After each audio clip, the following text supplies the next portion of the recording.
The Bears have made a drastic decision. Matt Eberflus has been fired. But that's not all. There's an unexpected name on the list to replace him, coming straight from college football. Could this be the change the Bears need to rise again? Stick around till the end to find out, and make sure to hit that subscribe button and smash that like. The Bears locker room is on fire. After the loss to the Lions, cornerback Jaylon Johnson had an explosive exchange with former coach Matt Eberflus. What sparked this fury, and how did it affect the team? This incident was so intense it led to Eberflus's firing, something never seen before in Bears history during a season. Don't miss the details of this drama. Injuries are hitting the Bears hard. After the loss to the Lions, quarterback Caleb Williams and other key players are dealing with serious physical issues. With new interim coach Thomas Brown at the helm, can the team overcome these adversities and finish the season strong? Find out how these injuries could change the course for the Bears, and make sure to smash that subscribe button and hit like to stay up to date with all the news. Don't go anywhere, Bears fans. We've got all the info you need. The Chicago Bears have canned Matt Eberflus after their Thanksgiving beatdown by the Detroit Lions. With playoffs pretty much out of reach, the Bears got to focus on finding a new head honcho. And here's where things get juicy. During a segment on Fox Sports, NFL insider Peter Schrager dropped a bombshell name nobody saw coming. Marcus Freeman, Notre Dame's head coach. Yeah, you heard that right. Marcus Freeman, who's led the Fighting Irish to a killer 30-9 record since becoming head coach, is a name to watch for the Bears' top job. But why Freeman?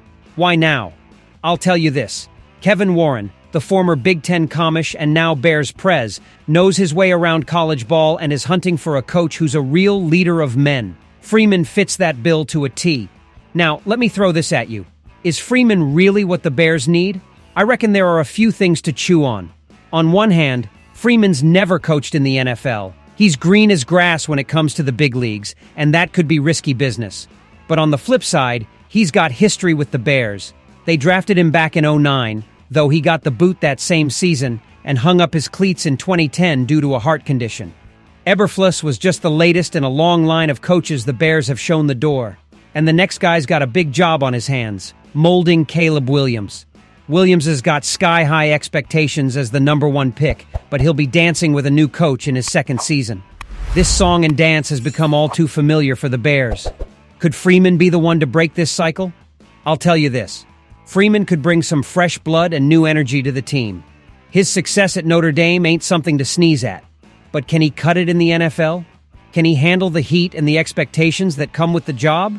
I'm asking you, are you willing to roll the dice on someone with no NFL experience but a killer record in college ball? In my book, the Bears need stability and strong leadership. Freeman could be that guy, but there's no guarantee. What do you think, fans?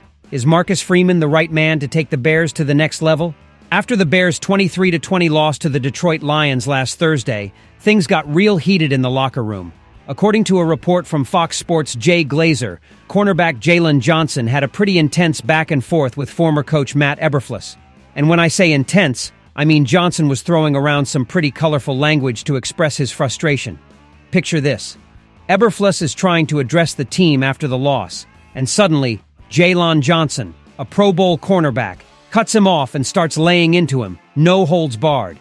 This exchange went on for a good 10 or 15 minutes, and word is, it was the last time Eberflus spoke. After that, it was all Jaylon Johnson. At that point, both the players and the organization knew Eberflus was toast. Glazer wasn't the only one spilling the tea on this incident. Adam Jans and Diana Rossini from The Athletic also dished about the locker room drama. One player said, "Jaylon went off. He was super emotional and pissed, but rightfully so. He's been here longer than most." Another player mentioned Johnson was more upset with Eberflus. Things got so ugly between the Bears players and Eberflus that the coach ended up bailing on the locker room. And the fact that the Bears gave him the boot on Friday is particularly noteworthy because the franchise had never fired a head coach during an ongoing season before. But Eberflus did such a poor job that the higher-ups had no choice after this reported blow-up. But how did we get here? The Bears picked Caleb Williams as the #1 draft pick and surrounded him with offensive talent like DJ Moore, Keenan Allen, Rome Odunze, Cole Kmet, and DeAndre Swift. Yet the team's sitting at 4-8 and has blown several games in the final moments, which can largely be chalked up to poor time management and coaching decisions. For instance, in a loss to the Washington Commanders, the Bears didn't defend the sidelines on the second-to-last play, allowing the NFC East squad to get into Hail Mary range.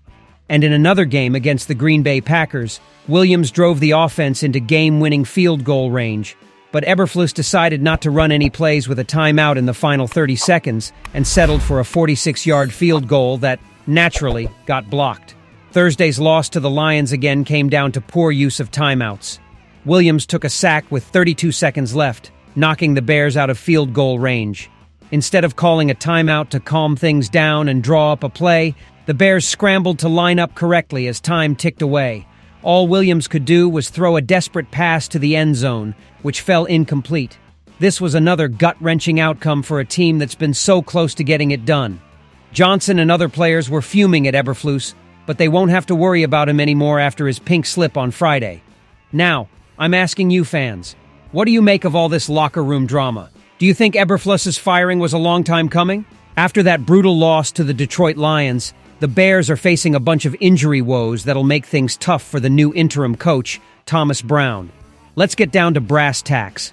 First off, let's talk about quarterback Caleb Williams. During the game, Williams took a shot to his left knee from Lions linebacker Jack Campbell. The knee bent in a nasty way, and the play looked pretty concerning.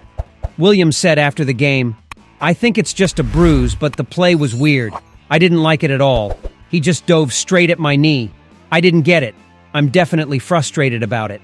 Although Williams managed to stick it out and finish the game, a knee contusion can cause stiffness in the days after, so we'll need to keep a close eye on how that develops. Let's hope it's nothing serious. But that's not all, folks. We've also got running back Roshan Johnson's concussion and right tackle Darnell Wright's knee injury in the third quarter. Johnson already had a concussion last year, and being a running back, it's a high-contact position, which makes this situation even more worrisome. Wright, on the other hand, was having a great game before his injury. He was carted off to the locker room and labeled as questionable to return. According to Pro Football Focus, Wright had the highest grade of any Bears player in the game before his injury. His replacement, Larry Borom, had the second worst grade of any Bears blocker in the game. That's a tough blow to the offensive line. Plus, the team's got another concern with safety Jaquan Brisker's concussion, his third in 3 years. Brisker's been working on his recovery, according to his Twitter posts, but he's still not eligible to return from the injured list since he hasn't been out for 4 full games. He was placed on the injured list on November 14th. Now let me throw this at you.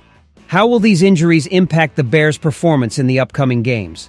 I reckon these injuries are a huge challenge for new coach Thomas Brown, who's already got his hands full with Matt Eberflus's recent exit and the need to stabilize the team. I'm asking you fans, do you think the team can overcome these setbacks and finish the season on a high note? What steps should Thomas Brown take to manage these injuries and keep the team competitive? Hey Bears Nation, we've got a lot to unpack today, and we want y'all to be part of the conversation. Let's kick things off with Marcus Freeman. What's your take? Do you think he's the right guy to take the Bears to the next level? His arrival has created quite a buzz, but we want to know if you think he's got what it takes to turn this team around. Drop your thoughts. What gets you fired up or worried about his leadership? Now let's dive into the locker room drama. We all know there's been some tension and tough calls made. Was letting Eberflus go just a matter of time? Sometimes you gotta shake things up to move forward, but we want to hear if you think this was the right move for the team right now. How do you think this is gonna shake up the team chemistry? Your 2 cents matter, so let us know what you think. Finally, let's talk about the injuries and challenges the team is facing. With all these setbacks, do you think the squad has enough in the tank to power through and finish the season strong? What moves should Thomas Brown make to handle these injuries and keep us in the game? We know injuries are part of the grind, but what game plan would you put in place to minimize the damage? We'd love to see your hot takes in the comments below. This is your turf to share and debate. And hey, don't forget to smash that subscribe button to stay in the loop with everything Bears. When you subscribe, you're not just staying informed, you're joining our crew of die-hard fans. Be part of this awesome family and share the passion with us. Until next time, bear down.